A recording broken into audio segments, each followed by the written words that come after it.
Why do you stay at your job? Hey, it's your girl, Coach T, Terran like Karen, but with a T spelled just a little differently, coming to you outside on this beautiful, and I do mean gorgeous, Friday afternoon. Hey, are you doing what you believe in, or are you just settling for what you're currently doing?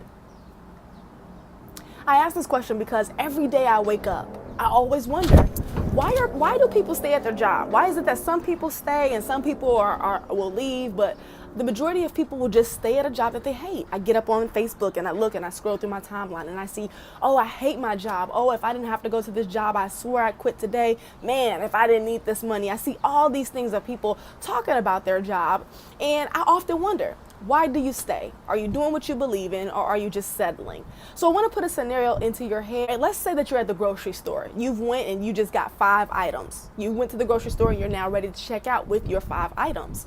You get into a line and you happen to see Mama Murphy, my grandmother, hashtag get you a Mama Murphy, standing at the checkout line. Now you see Mama Murphy, she's the most sweetest person. She is awesome. But here's the catch. Mama Murphy can be extremely slow. Her patience can wear you out in itself. And so you see her with all of these groceries in the line, and then you see her start to pull out her checkbook. And you're like, oh, Lord, what is happening? This is going to take a long time, right? And so you get inside your head and anxiety takes over you. And so you look to your left, you look to your right, down to see if there is another aisle, another cash line that is faster, that is going to be more faster than the line that you're in right now with my grandmother, Mama Murphy. Sweet lady, will give you the shirt off her back. But again, she is the person that is going to say, and can you please put that in a paper bag for me? And then if you don't mind, could you call one of the young gentlemen who work here so that they can come and take and walk my groceries out to the car? So you start to look and you're like, oh, maybe I can go down there. I can go to aisle 7, lane 7, they look like they're open. But then down here at 13, it doesn't look too bad. Oh, I don't know. But then if I leave the aisle right here and I try to go down there, what if this line gets shorter? What if Mama Murphy hurries up and gets out the line, and I will have just wasted all that time? So I don't know what to do. Shoot, I should just stay here. Now I want you to take that same scenario with you at the grocery store, and I want you to think about the conversation that you have at the checkout line. Isn't that the same conversation that you have with your job, your current job? The same dance that you do at the checkout line is the same dance that you'll do mentally in your head when it comes to your job. And the conversations that you begin with yourself about your job is, man, people would kill to have this same job that I have. Maybe I should stick it out. Well, you know, I am making $20 an hour. People would love to make $20 an hour. Maybe I'm taking it for granted. Which, by the way, $20 an hour for a whole year is only $38,000 a year. Do you believe that you're a $38,000 a year person? I don't think that you are. I know I'm not a $38,000 a person. $38,000 a year person. So if you believe that, make sure that you heart this video to all the people who believe that they are more than a $38,000 a year person. Or the lie that you tell yourself is, oh, I gotta stay because I'm getting good benefits, and if I was to ever quit this job, then my benefits would be gone. So I was blessed to be at an event this past weekend in Deerfield Beach, Florida, with top motivational speaker Les Brown. I went for public speaking training. And in that training, we broke out into different sessions, and I was able to meet a guy by the name of Antonio Smith Jr. You should definitely check him out on Facebook. He gives massive value each and every day. It was maybe about 50 of us. And there was a girl who was in the training session with us, and she raised her hand. I remember because she had locks, same as mine. Tips were dyed the same color. And so she said, I have a question about my industry, in the hair industry, doing people's hair. And she said, in the industry that I have, I want to bring knowledge to hairdressers who maybe aren't massaging scalps correct. And so Antonio stopped her and he said, you know, I could be wrong. I could be absolutely wrong, but you don't say that with conviction. You don't say that with passion. And I would be willing to bet you're not doing something that you actually love. You're doing something and you're just settling. And she said, you know what, you're absolutely right. I don't really like the job, the industry that I'm in. I really cannot make a lot of money. And I do plan to eventually quit. You can see the gears in her head starting to go because Antonio told her, quit, you need to quit, you need to quit. I mean, he said this like 5 times. And so she could hear her trying to process and make the decisions. Well, I am going to quit, but I do have bills and things like that. The conversations that we all have with ourselves at the checkout line.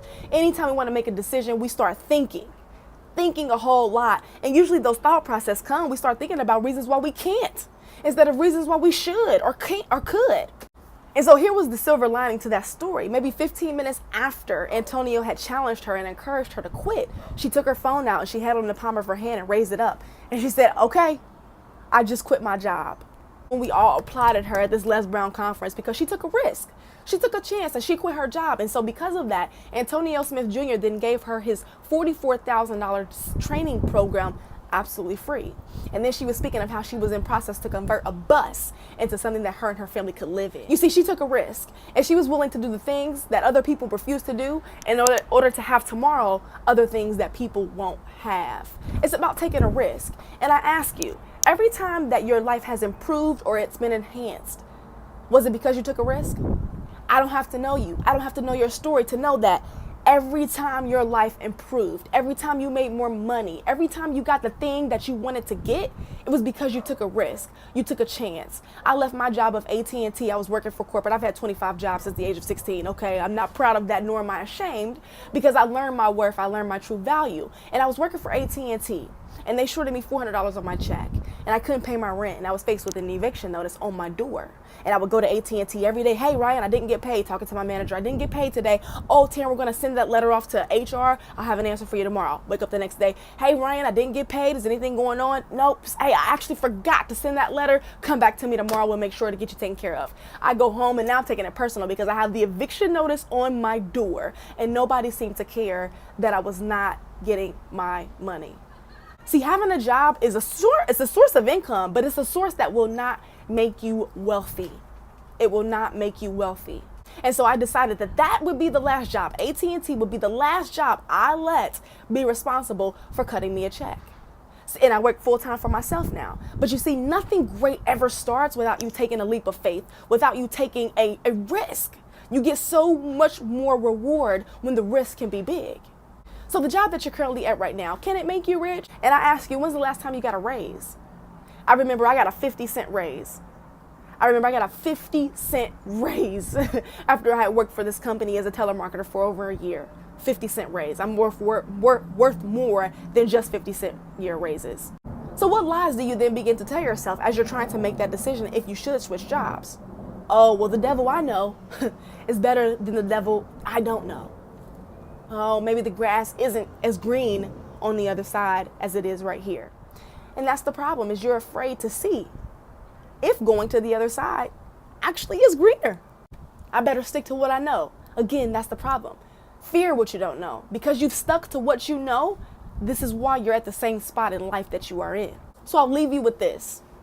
Wise men change and fools stay the same. What will you be?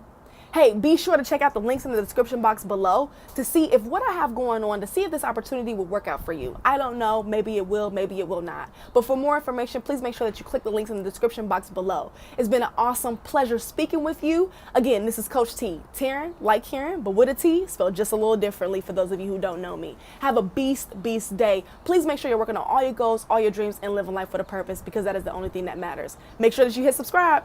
Peace.